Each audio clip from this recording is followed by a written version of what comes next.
By now, most people know that any map of the world is an imperfect representation. A map is a flat 2D object that attempts to take on the projection of a spherical 3D object. This is the catch-22 in cartography. If you want to show true ways of relating points or locations around the world, you cannot accurately represent the size of landmasses. On the other hand, if you try to preserve size, or the true area of landmasses, you distort or warp the landforms and shapes. And of course, there are also non-rectangular map projections which balance the trade-offs well, but as all the YouTube educational videos on this subject have already explained, there is no perfect map projection. And that doesn't really matter, at least not in the case of world maps. And let me tell you why. Historically, no one really used world maps for navigation anyway. Geographers, but more importantly, ambitious merchants, rulers, and explorers used maps of this scale to conjure or make up the world. World maps help them imagine or construct what lies elsewhere. Maps have always been tools of war and trade. Maps present distance and location, but more important than factual accuracy are the ideas they smuggle, like trade opportunities and geopolitical fault lines. Depending on how they're colored and labeled, they can show monsters, where the boogeyman lies, or simply where to put your attention. Maps, like any aesthetic medium for conveying information, are loaded with implications and meaning. That's the reason why cartography, colonialism, and empire are said to be intricately linked. In a sense, maps project our worldviews more than simply depicting the world itself. This is important to think about because map design has always been myopic or self-centered. In the West, for example, world maps favor Europe and North America. This is why the representation on maps is so important, and why your average classroom political map is somewhat dangerous despite how dull it seems. Maps like this are the most popular form of representing our world today.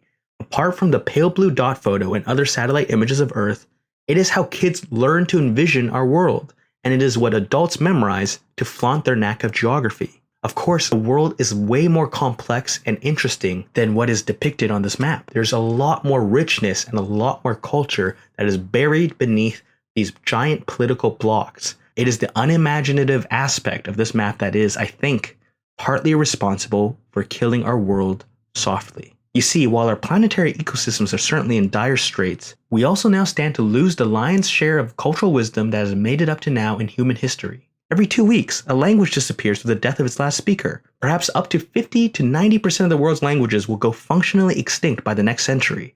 In classrooms across the globe, kids are taught to idolize technological advances and to shun the knowledges and know-hows of their elders and ancestors.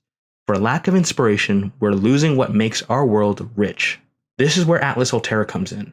Atlas Altera is a project that plays with the fact that mapmaking is an imperfect medium of representation. The idea here is to depict a world full of things that might be, so as to showcase the wealth of culture we stand to lose in our present world. The project uses a bunch of alternate history scenarios that, when crammed together, lead to a fictional world that has more diversity. In this diverse world, the underlying cultural and geographic details of our world aren't much changed, but rather shuffled around or surfaced to allow for more marginal peoples and cultures to be visible, to be seen on the map. This is a world where there's more space for those currently clinging on in the margins, so that they too may secure a place at the table for deciding what counts as human wisdom. So, what makes Altera different? Well, in Altera there are more than 1,000 prevailing official languages. These languages come from close to 200 language families and isolates.